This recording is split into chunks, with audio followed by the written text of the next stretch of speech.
بسم اللہ الرحمن الرحیم الحمد للہ وکفا وسلام علی عبادہ الذین اصطفیٰ اما بعد قال اللہ تبارک وتعالی ما اتاکم الرسول فخذوہ وما نہاکم عنہ فانتہوا وقال تعالی قل هو اللہ احد اللہ الصمد لم یلد ولم یولد ولم یکن لہ کفوا احد صدق اللہ العلی العظیم قال النبی صلی اللہ علیہ وسلم قل آمنت باللہ ثم استقم او کما قال علیہ الصلاۃ والسلام۔ محترم بزرگوں اور عزیز دوستو،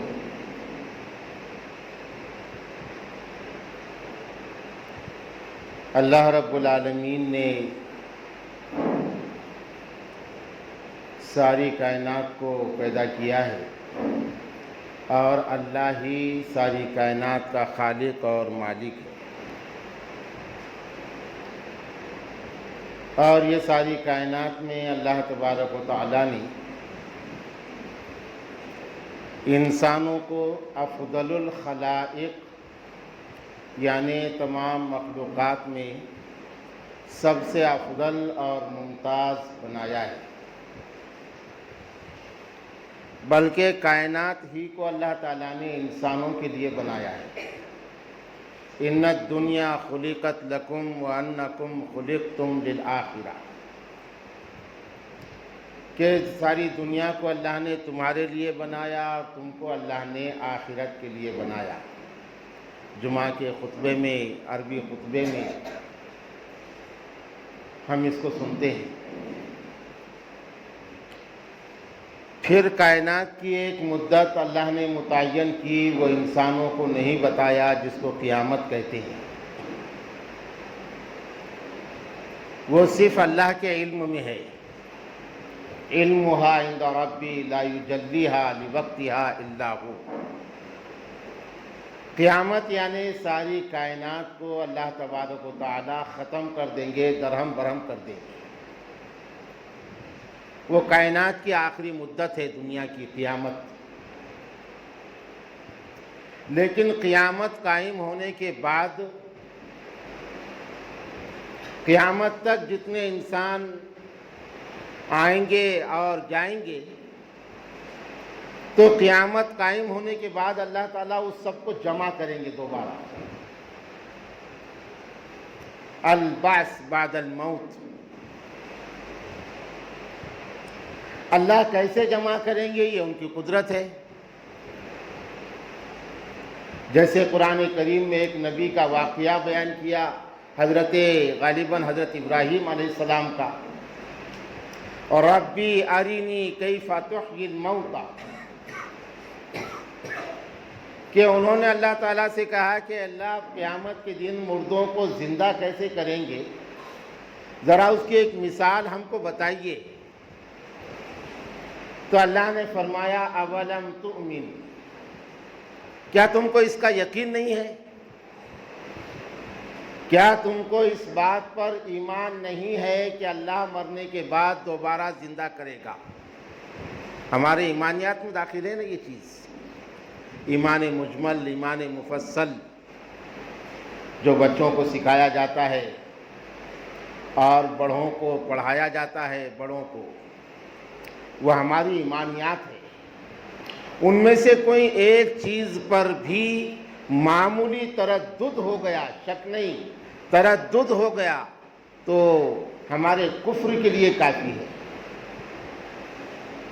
اللہ کی ذات پر ایمان، اللہ کی کتابوں پر ایمان، اللہ کے فرشتوں پر ایمان، اللہ کے نبیوں پر ایمان، قیامت کے دن پر ایمان، قیامت کے دن اٹھائے جانے پر ایمان، قبر اور حشر پر ایمان، یہ ساری چیزیں ہماری ایمانیات میں داخل ہیں۔ 3 بنیادیں ہیں ایمانیات کی۔ ایک ہے توحید، دوسرے ہے رسالت، اور تیسرے ہے معاد۔ توحید کا مطلب یہ ہوتا ہے اللہ اپنی ذات اور اپنی صفات میں اکیلے ہیں، نہ ان کی ذات میں کوئی شریک ہے اور نہ ہی ان کی صفات میں کوئی شریک ہے، اور اللہ کی 99 صفات حدیث میں بتائی گئی ہیں۔ حدیث میں آتا ہے کہ ان 99 صفات پر یقین کے ساتھ جو اللہ کو مانتا ہے وہ جنتی ہے۔ 99 صفات یعنی اللہ خالق ہیں، اللہ مالک ہیں، اللہ رازق ہیں، اللہ معز ہیں، اللہ مذل ہیں، وہ مقیت ہیں، وہ محاسب یا محسب ہیں، یہ ساری چیزیں اللہ کی صفات ہیں۔ اور اللہ کی ذات یہ ہے کہ وہی معبود ہیں، مسجود ہیں۔ اللہ لا الہ یعنی وہی اللہ ہے، وہی الہ ہے۔ یہ توحید ہے جس میں اللہ کی وحدانیت اور اس کے صفات میں وہ اکیلے ہیں، اس بات کا یقین۔ میں یہ بتاؤں کہ دنیا کے اندر ہمارے لیے، انسانوں کے لیے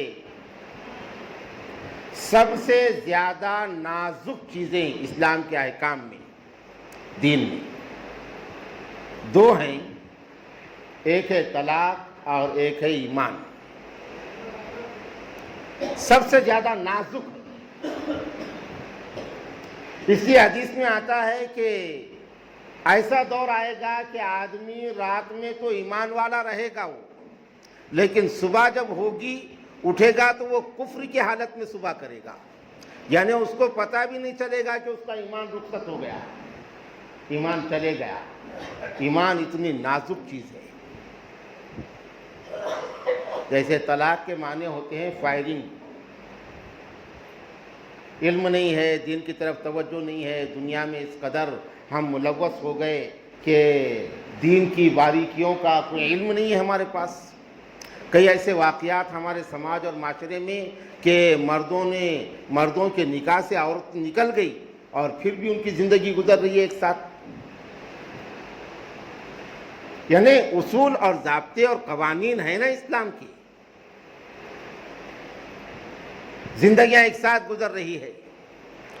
دینی روشنی میں اس صورت میں میاں اور بیوی کا اختلاط وہ حرام کاری میں شمار ہوتا ہے، اور ان کو احساس نہیں ہے۔ اس کے بعد اولاد بھی ہو رہی ہے، وہ بھی حرام کی اولاد ہو رہی ہے۔ ہمارے اپنے علاقے میں کئی واقعات ہیں، غلطی ہو گئی، جان تو چھپا دو اس کو، غلطی ہو گئی، اس کی زبان سے نکل گیا۔ طلاق کے معنی فائرنگ عربی میں، اس کا ترجمہ جیسے بندوق کے بٹن پر اگر کوئی انگلی رکھے اور ہنستے ہنستے نشانہ لگا کے مذاق میں دبا دے بٹن، تو کیا گولی نہیں نکلیں گی؟ فائر تو ہو جائے گی نا۔ نشے کی حالت میں اگر کوئی بٹن دبا دے فائر تو ہوگی۔ بس یہی احکام ہے کہ اگر کسی مرد نے مذاق میں یا نشے میں اپنے بیوی کی نیت سے، بیوی کے مخاطبت کی نیت سے طلاق کا لفظ کہہ دیا، طلاق واقع ہو جاتی ہے۔ شریعت یہ بہانہ نہیں ڈھونڈتی کہ مذاق میں کہہ دیا، یا شریعت یہ بہانے کو قبول نہیں کرتی کہ اس نے نشے کی حالت میں کہہ دیا۔ وہ فائرنگ ہے، فائر ہو گئی، اب وہ بیوی اس کے لیے حرام ہو گئی۔ اتنے نازک مسائل ہیں کہ میں مسئلہ بتا رہا ہوں، شریعت کی اہمیت آنا چاہیے کہ اگر زید نے اپنے بیوی کے سر پہ ہاتھ رکھ کے پھیرا اور کہا کہ تو میرے ماں کے جیسی لگ رہی ہے، تو وہ بیوی اس کے لیے حرام ہو گئی۔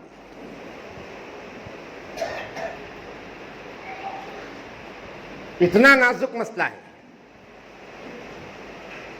اور اتنا ہی یہ رشتہ طاقتور بھی ہے۔ ایسا ہی ایمان ہے، اتنا نازک ہے۔ اللہ کے نبی صلی اللہ علیہ وسلم نے ارشاد فرمایا کہ آخر زمانے میں مجھے تمہارے بارے میں یہ ڈر ہے کہ دنیا کے سامنے تم کسی چیز کی پرواہ نہیں کرو گے اور ایمانیات سے بھی سودا کر دو گے۔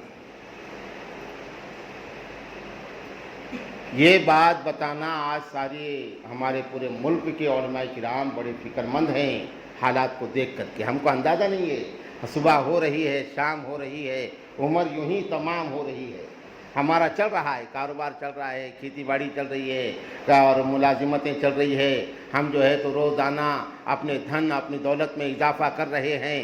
ایسے اس میں ہم اپنے مگن ہیں دنیا کے اندر، ہم کو احساس نہیں ہے کوئی چیز کا۔ حالات بہت نازک ہیں، یعنی باطل اپنے کام میں لگا ہوا ہے برابر۔ ان کا عام آدمی بھی کل نمستے بولتا تھا، آج کچھ اور بول رہا ہے، اور ہم اپنا لگے خاموش یعنی مٹ بیٹھے ہوئے ہیں، ہم کو احساس ہی نہیں۔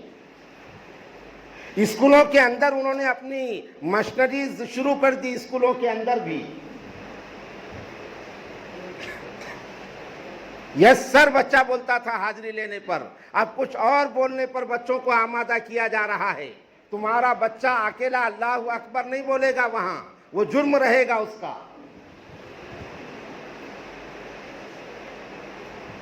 تمہارا اکیلا بچہ یس سر نہیں بولے گا وہاں پر۔ ایک مہم میں کوشش چل رہی ہے پورے ملک کے اندر، خالی حکومت نہیں ہے، خالی سیاست راجکارن نہیں چل رہا ہے، سیاست اور راجکارن کے دوش پر اب وہ وقت آ گیا ان کے 60 اور 70 سالہ ان کی محنتوں کے کامیابی کے چہرہ دیکھنے کا، اور ہم خاموش ہیں، ہم تماشائی بنے ہوئے ہیں، اپنے کو کیا کرنے کا اس سے نہیں۔ علامہ اقبال نے جو کہا تھا آج سے 60-70 سال پہلے، تو ہم بھی سمجھتے تھے کہ اقبال نے مبالغہ کیا ہے، ایسا بھی کہیں ہوگا کیا، ایسا بھی کہیں وقت آئے گا کیا، لیکن اب ہمارے آنکھوں کی سر کی آنکھوں سے اللہ نے وہ وقت ہم کو بتایا کہ 60 سال پہلے اقبال نے آج کو دیکھا تھا۔ کیا فراست تھی، کیا سوچ تھی، کیا نظر تھی۔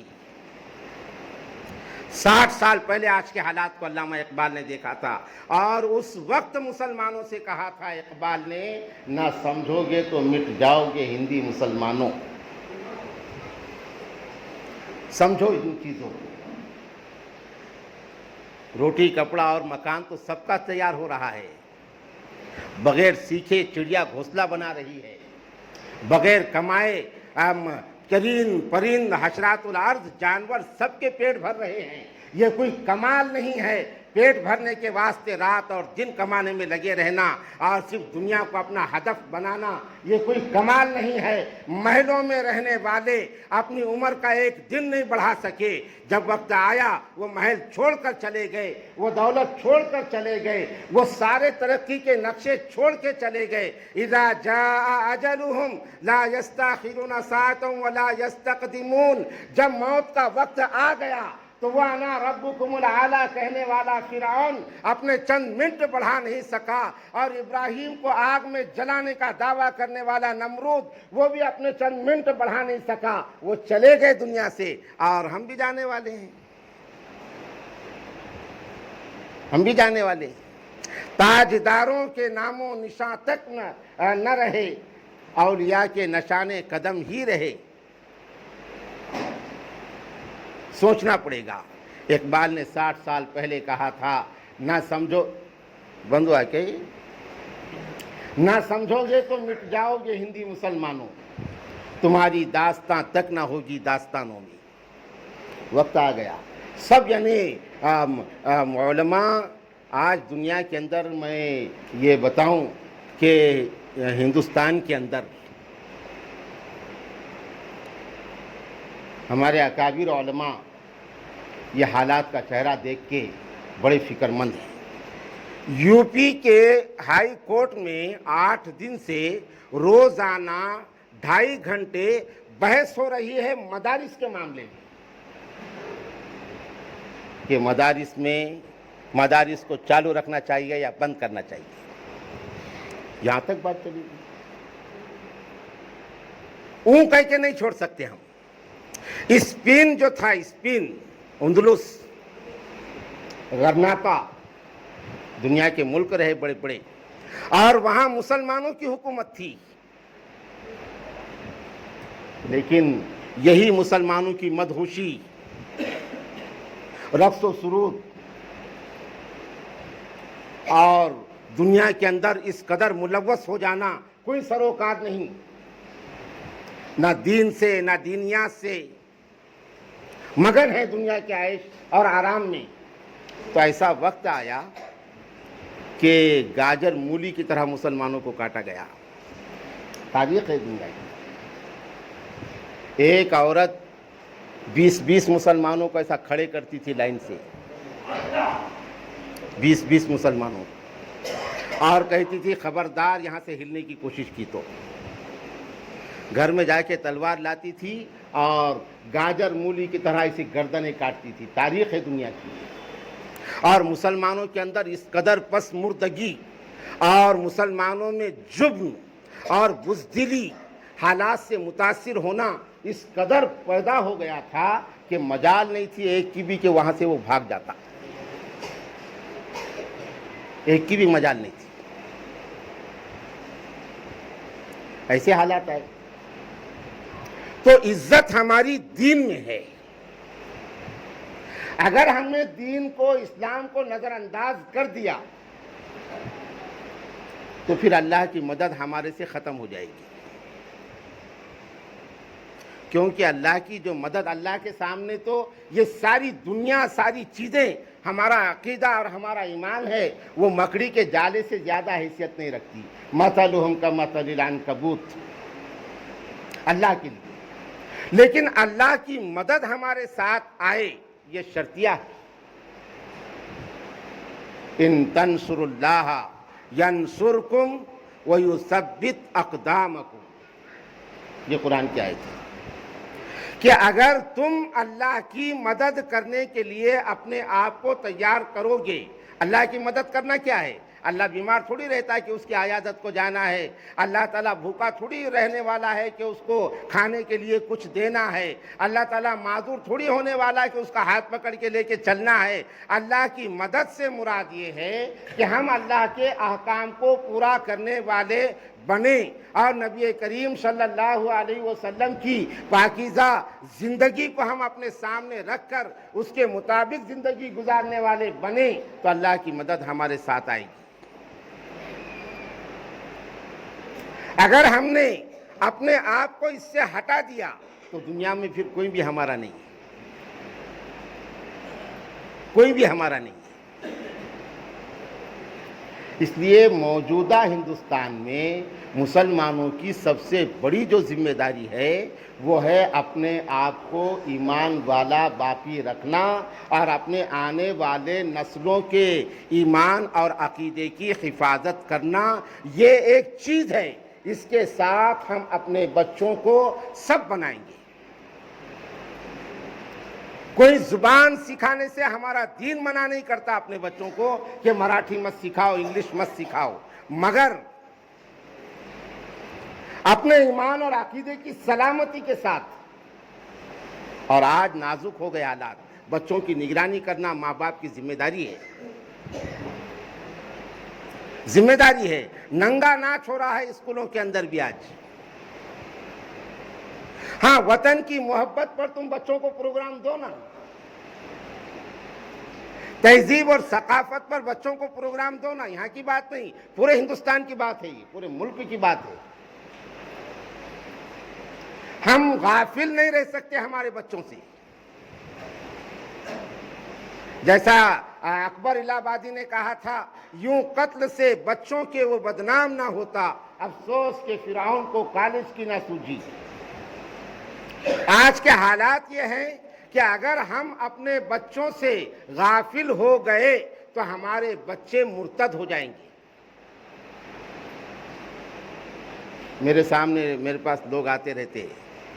میں نے دیکھا ایم بی ایک بڑی ڈگری ہے نا, ایم بی, اس میں تجارتی مینجمنٹ کی ڈگری ہے, وہ بڑی ڈگری ہے ایم بی. تو اپنے جھری کا بچہ تھا, ایم بی اس نے کیا ہوا تھا. تو میں نے اس بچے سے کہا تحیات پڑھو, تو نہیں پڑھا اس نے, یاد نہیں ہے.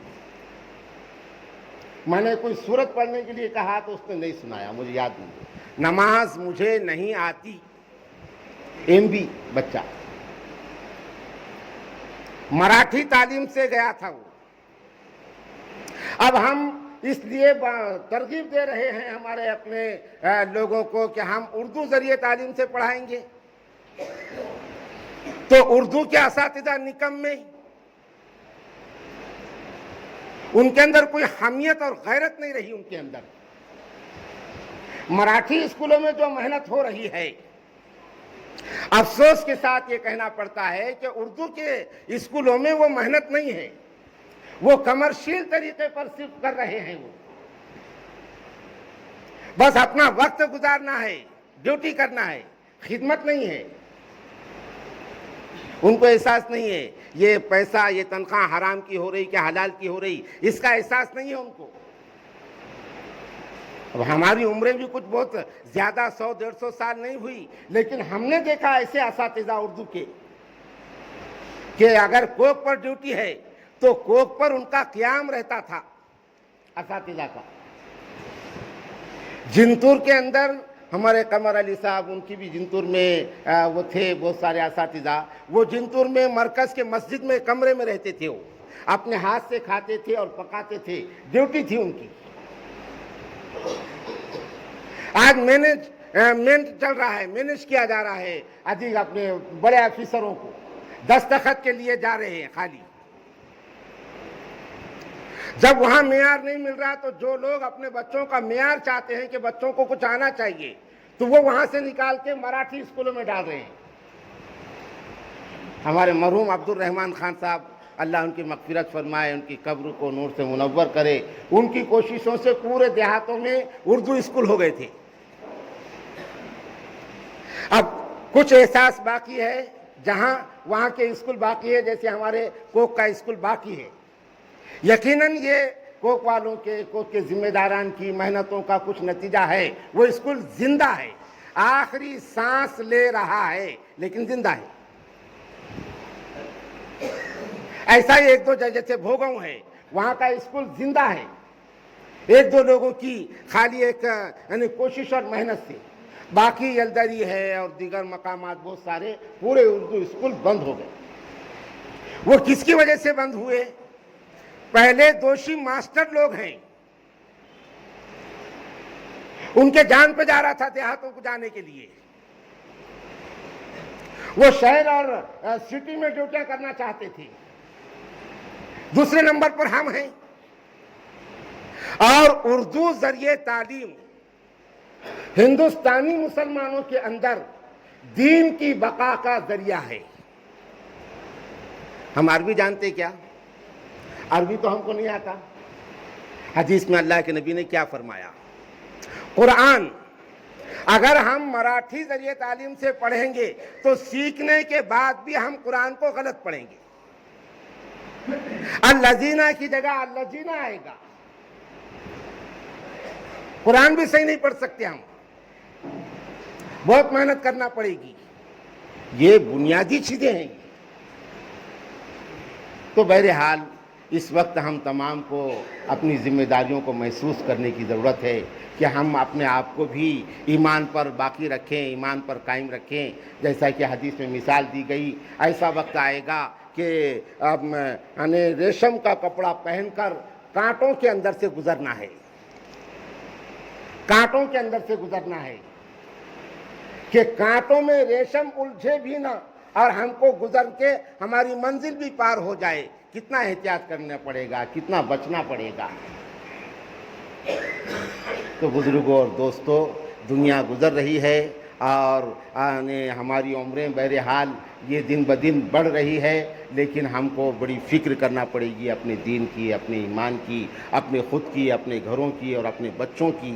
اس کے لیے ہم جو ہے اپنے تعلقات کو علماء سے مضبوط کریں، نوجوان آپس میں غیرت کے ساتھ میں کس طریقے سے ہم اپنے دین پر قائم رکھنے کے لیے ہماری کیا محنت دے سکتے ہیں، مالدار لوگ ہم اپنا کیا لگا سکتے ہیں، ساتھ میں وہی تمہارے آنے والا ہے جو تم نے لگا دیا ہے، جو تم نے لگا دیا۔ ما عندکم ینفد وما عند اللہ باق، ینفد ہی ہے کیا؟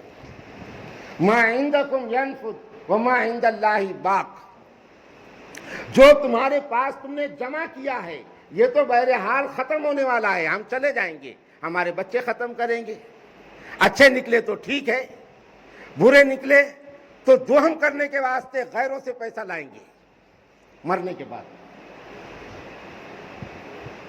ہمارے علاقے کا واقعہ ہے، ابا کا دوہم ہے 15,000 روپے کو، زمیندار 70 ایکڑ 50 ایکڑ 60 ایکڑ کے مالک، اور جب چلے گئے تو ایک بالش زمین بھی نہیں رہی۔ اتنی ایسے حالات۔ اس لیے جو ہم نے آگے بھیج دیا، دین کے کاموں کے لیے لگا دیا، وہ ہمارے کام آنے والا ہے۔ جو ہم نے چھوڑا پتہ نہیں بچے کیسے نکلنے والے ہیں۔ بچوں کو تو اچھی حالت میں چھوڑنا ماں باپ کا فریضہ ہے کہ حلال روزی پر ہم اپنے بچوں کو چھوڑیں، لیکن اللہ نے بہت دیا ہے، تکلیف ہوتی۔ بعض دیہاتوں میں، کوک میں تو الحمدللہ اچھا ماحول ہے، لیکن بعض دیہاتوں میں اماموں کا انتظام نہیں ہے، اتنے مال ہو رہے ہیں کھیتیوں میں، لیکن مسجد ویران پڑ رہی ہے، دیکھنے کو تیار نہیں ہے۔ مسجد تو زندہ رہے گی اور مسجد کا نظام چلے گا، لیکن آج 4 پیسے آنے پر جو مسجد کے مال کو تو چرانے کی کوشش کر رہا ہے، دینے والی ذات اللہ کی ہے۔ ایسا وقت آ سکتا ہے کہ ترسے گا، اللہ کے گھر سے بچانے کی کوشش کرے گا، ترسے گا۔ ایسے دیہات ہیں مسجدیں ویران ہیں، لگا نہیں رہے لوگ۔ جیسے دیہاتوں میں عام طور پر کپاس ہے، تور ہے، سویابین ہے، اس موقع پر مسجد کے، مکتب کے سال بھر کا خرچ وہ جمع ہوتا ہے، اور اس کے لیے ضروری نہیں کہ ذمہ دار تمہارے پاس آئیں، ذمہ دار تنخواہ دار نہیں ہے کہ چلو کمیٹی والوں کو ایک کو 10,000 تنخواہ ہے، ایک کو 5,000 تنخواہ ہے، ان کا کام ہے ذمہ دار چکرا مارنا، نہیں، وہ تو ایک ذمہ داری ہے، یہ ہم سب کی ذمہ داری ہے۔ ہم اگر لا کے پہنچائیں گے تو ثواب زیادہ ملے گا، اور ذمہ دار ہمارے گھر پہ آئیں گے دیں گے تو ثواب کم ملے گا، لا کے پہنچائیں گے تو ثواب زیادہ ملے گا۔ تو بہرحال ضرورت ہے بزرگوں اور دوستوں کہ ہم اس نظام کو مضبوط سے مضبوط کرنے کی کوشش کریں، اور اس بات کی سب کوشش کریں کہ مکتب کا جو نظام چلتا ہے اس میں ایک بھی بچہ ہمارا غیر حاضر نہ رہے، اس لیے کہ یہاں بنیادی تعلیم ہمارے بچوں کو دی جاتی ہے، اور ہم بھی جو ہیں جیسا میں نے اس سے پہلے کہا تھا کہ تعلیم بالغان کا سلسلہ شروع کرو۔ ہمارے کتنے نوجوان بچے ہیں جو کتنے اوقات فضول گزار رہے ہیں، کتنے اوقات، خالی آدھا پون گھنٹہ اس کے لیے نکالنے کا، ایمان سیکھنے کا ہے، دین سیکھنے کا ہے، قرآن سیکھنے کا ہے، قابل بن کے پھر 4 دن 10 دن جماعتوں میں نکل کے ہمارے دوسرے لوگوں کو سکھانے کا ہے۔ یہ کام بہت ضروری ہے آج۔